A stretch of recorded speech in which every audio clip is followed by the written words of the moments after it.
By us silently, all my destinations will accept the one that's me, so I can breathe.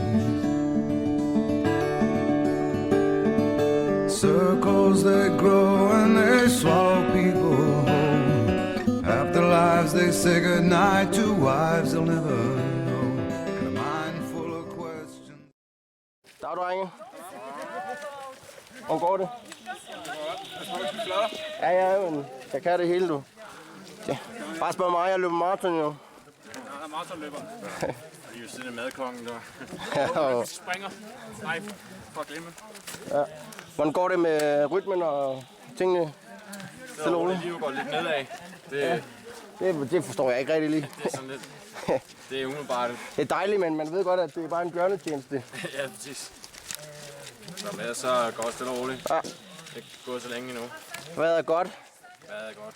Føles lækkert, den turen er smuk. Suri. Jeg har en god madpakke i rygsækken. Det har vi. Kongen han har spist sin jo. Ja, det var helt sindssygt. Så hurtigt. Så kender vi ham igen. Der skulle A-huset tage et billede af det jo. Ja, jo Det skulle du set. Ja, jamen det tror jeg godt, jeg så. Det er god pointe der. Så budskab.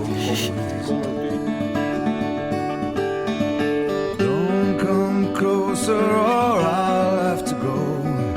Holding me like gravity are places that pull. If ever there was someone to keep me at home, it would be you. Everyone I come sådan. Hvordan det første næsten 2 timer gået af hiken? Og der er kød på det her, faktisk. Ja, masser af kød. Det lyder et godt svar fra Andreas derovre. Det er gået godt. Andreas, er det gået godt? Ja, der er masser af kød på min kylling. Ja, det er vigtigt, fordi... Det var det, du lige havde i hjernen lige der. Skal du ud at overbevise Shani? Muffin explosion. Muffin explosion.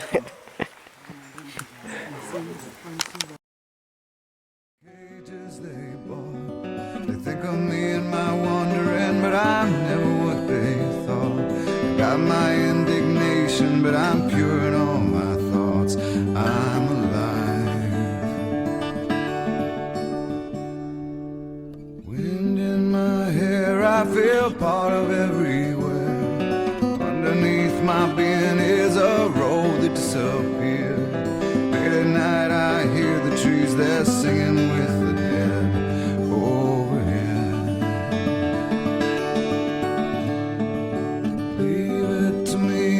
I find a way to be. Consider me a satellite forever orbiting. I knew all the rules. Så er vi ved Macham Hut. Det ligger heroppe. Det er vores camp. 10 mennesker. Alle de telt, der er her. Det er porter, kokke. Dem her, det er vist der, vi skal spise. Der er nogle stole inde til os, tror jeg. Vi kan smukke ud over. Det har været godt vejr hele dagen, tørt. Regnet lidt til sidst. Meget vekslende. Usile, skide flot område.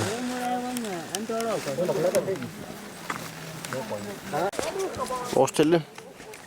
Vores Sami, Andreas Mathias, nogle russere, nogle israelere, og hernede bor Maja Ishan. Her det er en numse. Dansk numse. You're happy. Hallo. Kom ind, far. Kom ind, far. Lækker. Er det hytten? Og en suri. En suri. Første aften. Det ser sgu godt ud. Ja, det ser rigtig godt ud. Lækkert telt. Det er sådan meget nytagtigt. Det virker ret nyt. Ja. De skulle fandme godt arbejde, de gjorde korterne, må man sige. Ja. Det må man sige. Hvordan har dagen været? sådan set. Dejligt behageligt. Ja, Mildt tempo.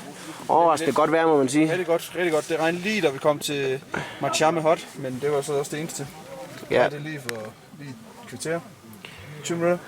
Og stedet er lækkert, og Pisse hyggeligt sted, vi bor. ja, God udsigt og bruger lidt tid på at sætte teltene op og lave render rundt, og vi sætter selvfølgelig ikke telt op, men godt budskab også. ja, rigtig god melodi. Det må man sige. Du kan gøre, hvad du vil. Sådan det. Men det er altså, hvad hedder hytten her? Det er creme og creme. Nej, det er jo ikke kun Mathias, der bor her. Du er sådan... Jeg skal lige tænke over, så kommer der navn senere. Okay.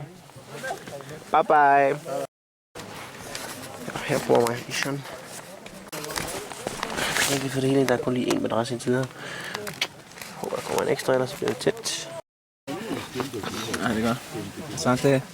Slutbrudfinale. Det er et rent slæk. Det er et rent slæk. Hvad siger du til dagen i dagen, Robert? Ja, Dagen i dagen. for det er jo så ganske vel. Mm. Godt være god melodi. Godt budskab. Godt bød, ja. Lige minutter. Så er faktisk præcis det samme lige før. Første blik på målet. Kilimanjaro. Wow, we are so lucky. We are so lucky. Seriously. Just look at it, man. Aero Glacier is verdient shooting. Skal fandme nok nå det, drenge. Take one, I'm sorry guys. Thank you. Looking good, Sammy. Hey man, I'm eating good. Sammy, you took the spaghetti plate? No, I just took the fish. Looking fat alright. today. Det er sådan kl. 8, og vi sidder og ser på stjerner. Yes. Der er jo ser koldt ud. My camera, but Så now er I det don't ramme have min hænder på battery, min so I don't penis. wanna waste. I øjeblikket. Bedste måde overhovedet. Suli. Wait, what is this? Stedet der. Just, Så lige herovre, jeg kan ikke se en skid, men der er Kilimanjaro, som vi lige kan se lidt en gang imellem. picture style. Og ovenover os, der er, Go back to the other one. To the S. Go back to the S. ovenover os, der er bare stjerner. Første store drikkepause. Anden dag på Kilimanjaro. Klar, Smith? Goddag. Jorden er her også. Han blev kameramand i dag.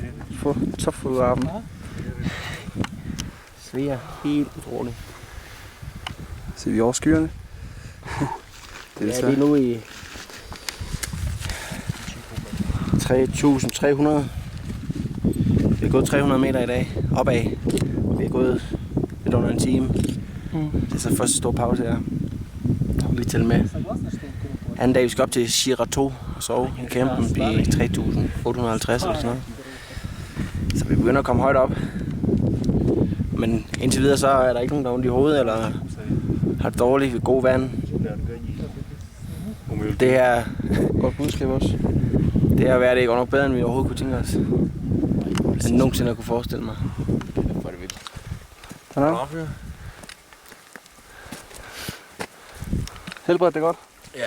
Humøret? Jo, det er top.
Vi kører.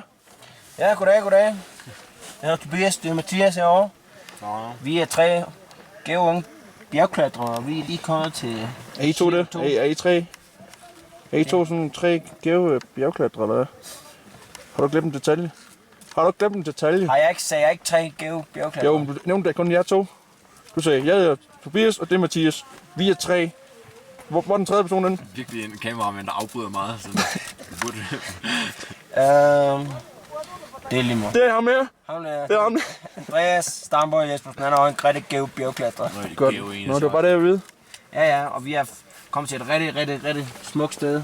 Hele dagen er vi næsten gået i solskin og klart udsyn til Mero. Og der er lige kommet lidt tog nu her. Der er lidt tjert. Det er så smukt. Så smukt. Klipper og Det er koldt. det er en smule koldt. Og Men det er ikke så meget. klokken er 12:30. Det er tirsdag. Fredag tidlig morgen skal vi stå på toppen. Om times tid måske er der mad. Kuko. Vi er pænt sultne. Men vi er bare fyldt til randen med gode oplevelser, gode melodier og gode tekster. Godt budskab, synes jeg. Gode budskaber hele vejen igennem. Vi kan gøre, hvad vi vil. Hvis I lige vil have et rigtig manual herovre, kan I se, hvor højt vi er op. 3.765. Så det er ikke helt det samme. Men det er casual, det er godt nok.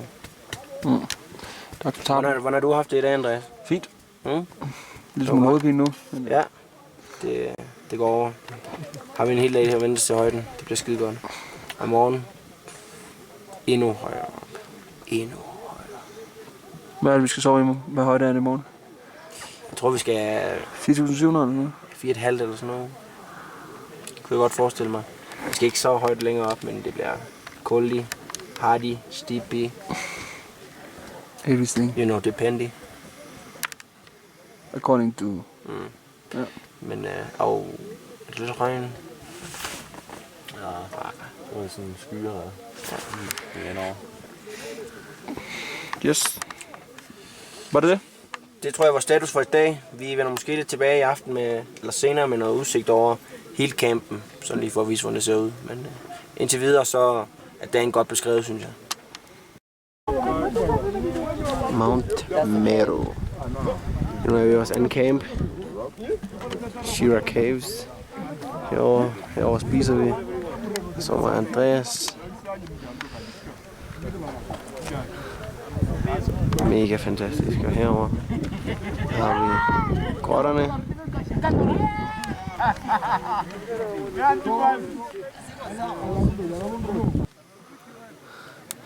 Der har vi Uhuru Peak.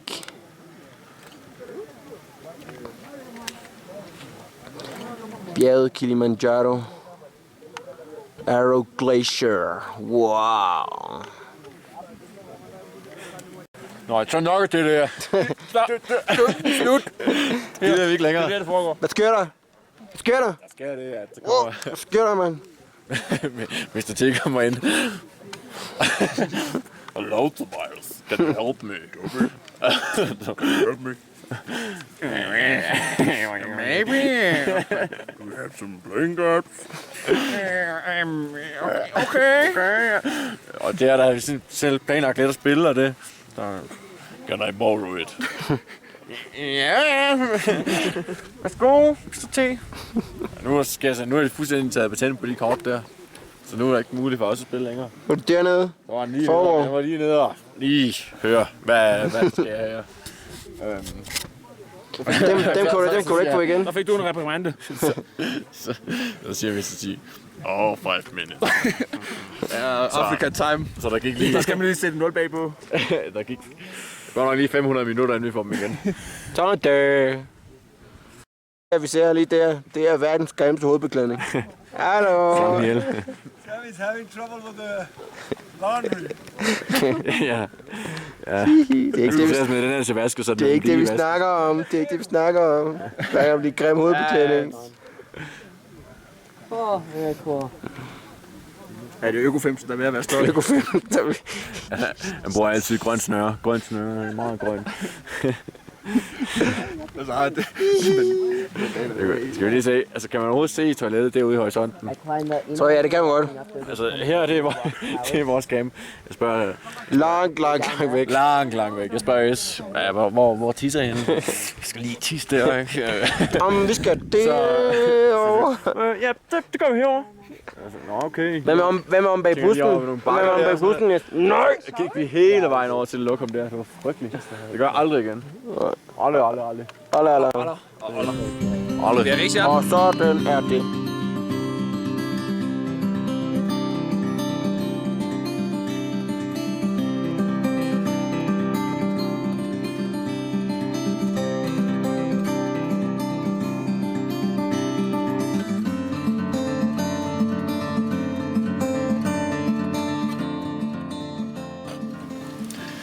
Godmorgen. Godmorgen. Hej. Tredje dag. Klokken er 7. 25. Ikke 20. Tak gennemsnit 25. Ja. 7,26. Da jeg vågnede op i morges, der var det cirka 2,7 grader inde i teltet. Og piskoldt. Og der var frost uden på teltet, som jeg fik væltet ind i teltet. Og det her det er morgenrutinen. Skifte underbukser. Af med alt tøjet. Nye strømper. Bukser på. Nye underbukser.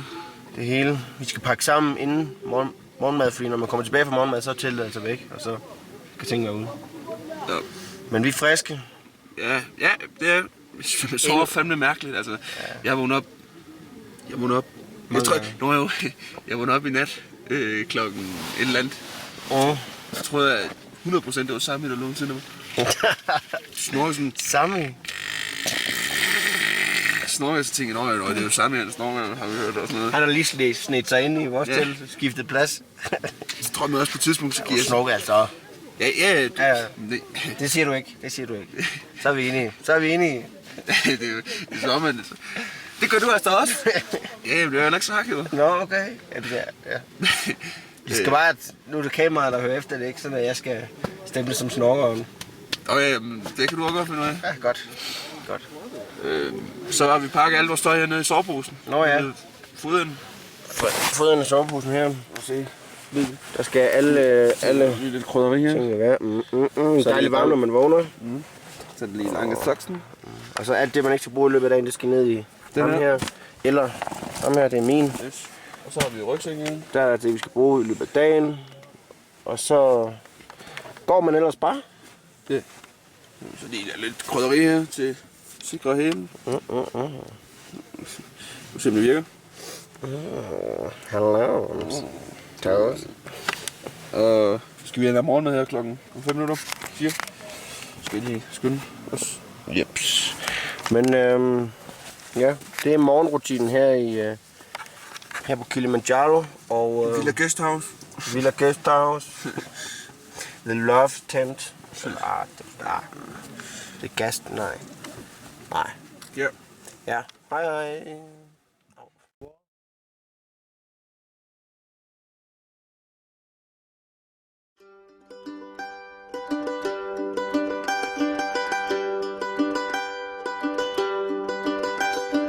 Such is the way of the world, you can never know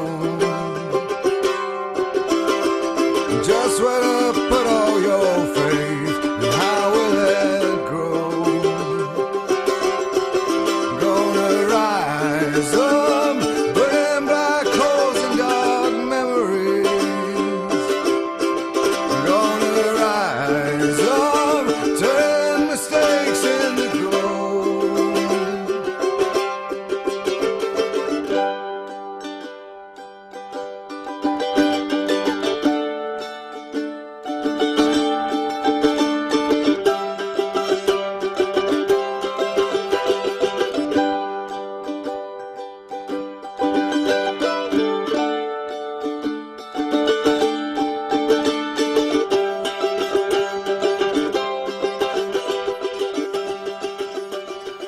Hej, drenge.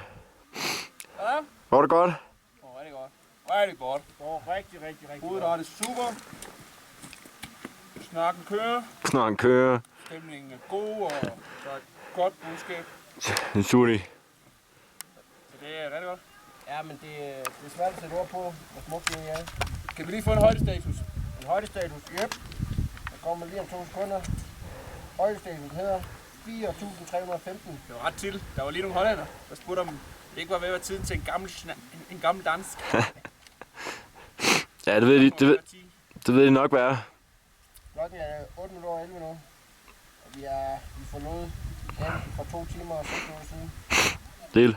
Og hvad vil du vurdere, vi har tilbage af tid, Bear Grylls? Hvad højt? Ja, det var 300 et andet. Vi har i hvert fald en god time, tror jeg. God team. 4.300? Ja, 4.300. Ja, mindst en time. Men du tager på det. Yes. Nu er så kommet lidt højere op. Snart kameraet. Op til det berømte spot, Lava Hut. Stenlang arm. Ret fladt landskab.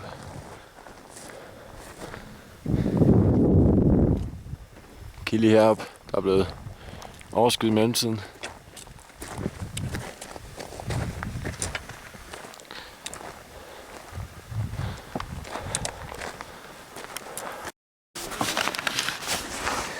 Klatrer vi lidt her. Unfortunately, we don't have any rope. Ja, pisse stejlt. Men mega god klatrested.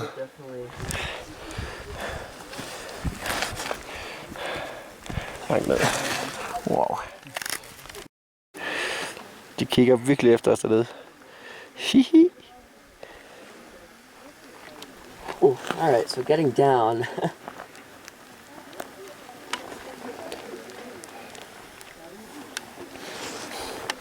Sky. Hello. Der er pisse langt ned. Fucking hårdt. Så er de andre forladt stedet. Det er spiseteltet. Så Sten lige at få sådan en lille vige. Lidt middagsmag. Det er lidt mere tåget her nu. Lidt sneskrås der i regn. Det er vores telt. Sami og Ishan. Så 3 dage, det bliver rimelig krydret. Stadigvæk. Lava Hut. Jeg kan næsten ikke sige noget som helst. Fucking fedt. Vi er næsten helt alene.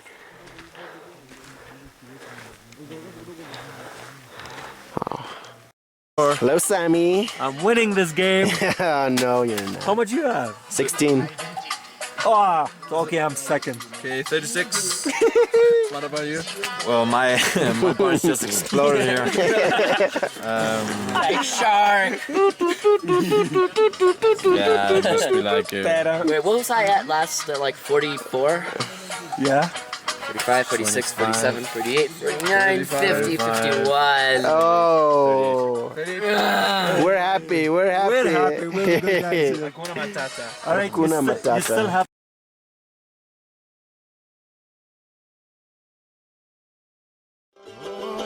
Such is the passage of time, too fast to fold.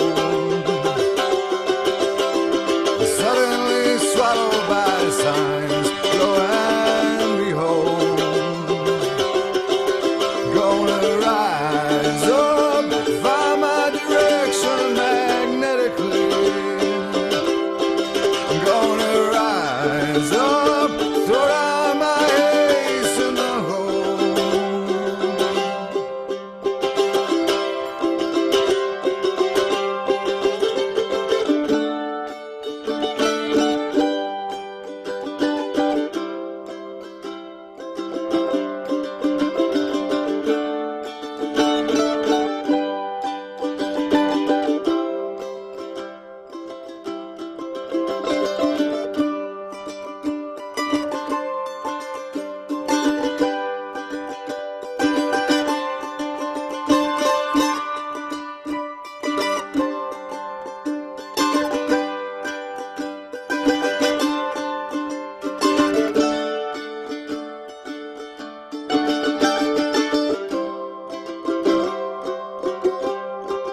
Hello. Hello. How's everybody feeling? Great with this Pili. Great. Oh. Pili Pili. This is how we keep hot here. Yeah. We keep warm. When I'm not around. You also have another way, but The natural Danish green way. Fantastisk mad. Ris og pandekager. Hvad? Ikke noget. Jeg fandt kameraet. ja, og så når du tager det så. More food. Nu torsdag. Klokken er 10:20. Vi er på vej til Arrowhut fra Lava Hut. Hello. What up? Mr. T. Førervejen. Chillin'. En lille tur på et par timer i dag.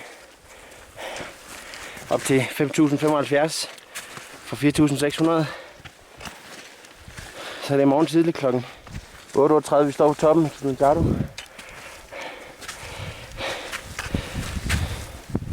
Det er pisse fedt, man.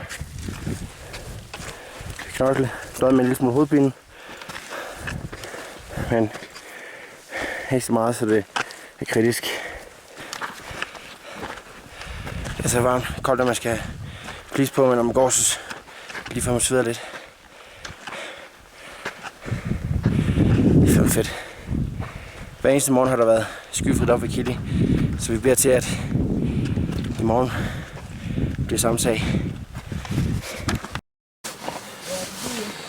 Klokken er 20:21. Det er torsdag aften. I morgen sker det. Yes. Udenfor er stjernerne fremme, ligesom de har været alle andre dage. Og alle de andre dage har morgenen været fuldstændig klar. Så krydser fingre for en fed dag på toppen i morgen. Klokken 8. Men 12 timer. Ja. Alle er klar, vi har pakket vores ting over i anden, og eneste er det, at vi skal pakke vores sovepose i morgen, og så er afsted. En god 5 timers tur op ad Arrow Glacier. It's not a kiss. Det bliver et kys. Men nu skal vi sove. Ja. Godnat. Godnat. Andreas. Hej.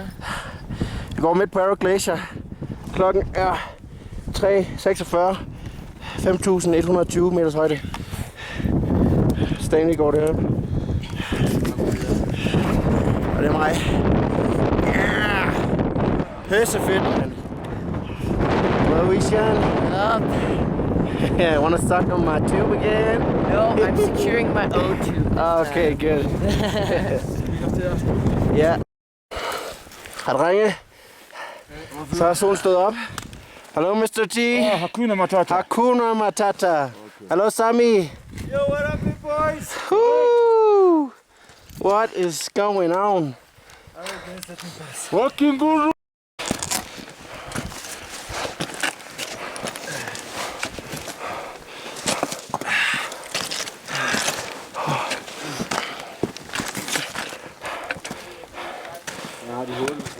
Skide godt.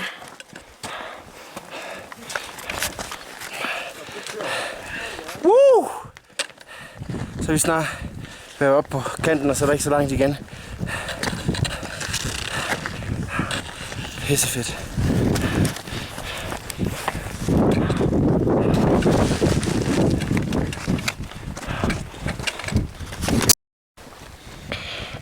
Så i morgen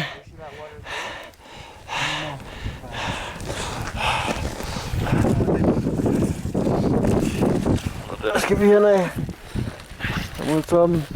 Klokken 6.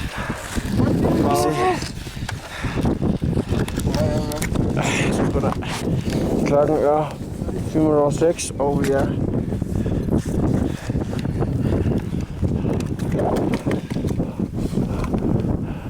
$5.630.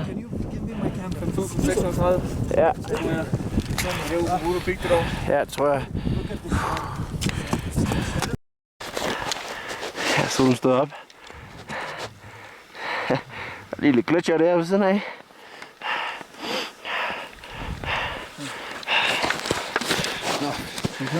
Ja. Yeah.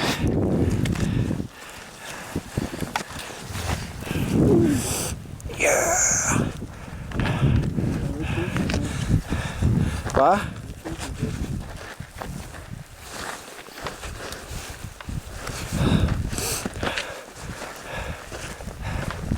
Det er med smukt.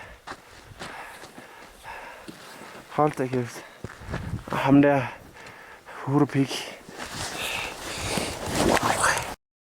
Hej.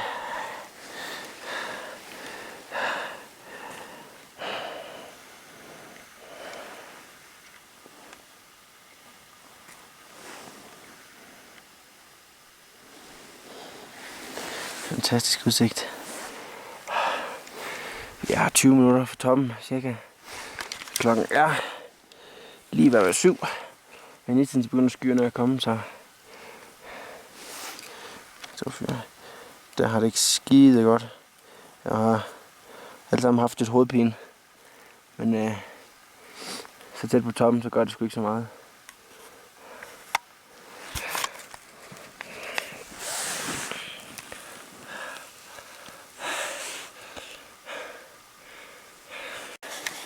Hello, Mr. T. Nzuri sana. Hakuna matata. Hakuna matata. Kabisa. Hakuna matata kabisa. Ay, ay, ay.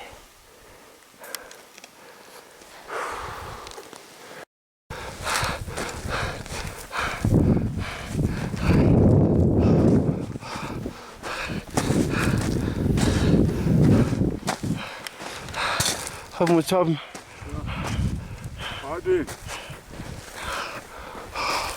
Hallo Mart, på Hurubæk. På Hurubæk.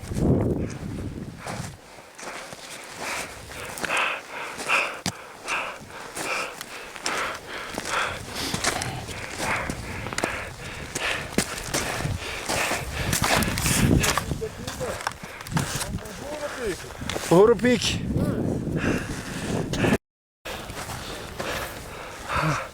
Toppen af Afrika. Gletsjer over det hele.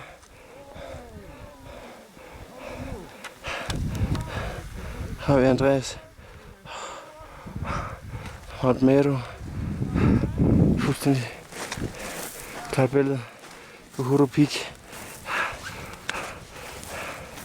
5.896 meter over havets overflade. En af de 7 summits.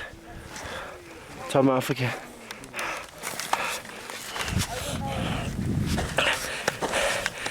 Klar det sgu. Her er vi sgu.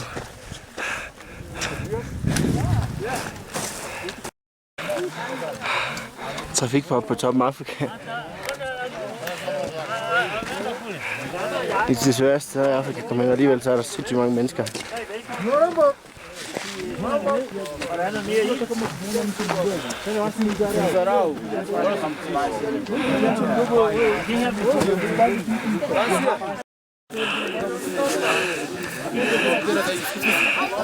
Hurubæk.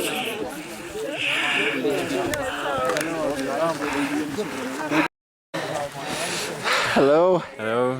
Så er vi fandme på toppen, drenge. Hold kæft, mand.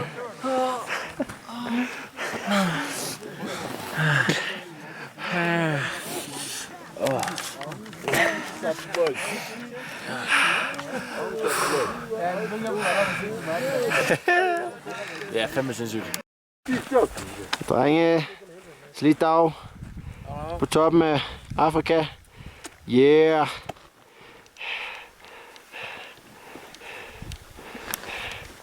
And it's pausing. Alright. Hello, Ishan. Congratulations. No, white. Yeah, it's all the Hej, hej. I didn't touch anything. Det er lidt mindre her. Det her det er mit kamera, og det skal der ikke have tvivl om, og det har jeg på mig lige nu. Og det har du haft hele tiden. Og det har jeg haft hele tiden. Altid. Andreas, må jeg først høre dig. Hvordan synes du om turen ned fra toppen af Kilimanjaro? Rigtig kedeligt. Jamen, har du hørt, hvad der skete? Ja. Har du hørt, hvad der skete? Ja, nej, det tror jeg ikke. Nå, men jeg skulle... Først frem er jeg pisse ondt i hovedet, og så skulle jeg bare skide virkelig. Virkelig. Jeg ved ikke, hvad fanden der sker. Jeg havde jo skidt i går. Jeg kender slet ikke min krop efter den tur. Og så... Nå, Fijani har ikke noget til det papir. Og Richard har ikke noget til det papir. Og jeg kan mærke, at den hænger halvt ud, altså fordi den går helt ned sådan. Så jeg bare ser en beslutning. Så jeg blev nødt til at ofre det hvide underbukser. Ja. Det var dem, som var blevet lidt brune. Ja, altså. Forvejen. Så det blev lidt toiletpapir. Det var sgu ikke sjovt. Men, Hvad synes, kunne du godt lide nedturen? Jeg vil længe gerne snakke om det. Det var det kedeligste, jeg har prøvet på en tur her, tror jeg. Ja. Det kedeligste gåtur. Var det kedeligt. Uendelig lang. Man kunne se campsene sådan opfra. Og Det tog en uendelighed. Det så meget håndgribeligt ud, Ja. men det Så jeg næsten lige filme tog så lang tid. Det tog så lang tid, det var så kedeligt. skal jeg lige filme sammen i sit brød. Ja. Try again, Sammy. Bro. That's the only Danish thing I know. Jamen sagde kylling. Kylling! Oh.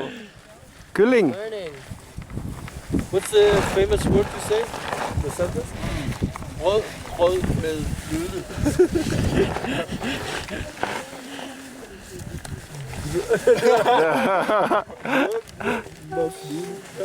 Rødgrød med fløde.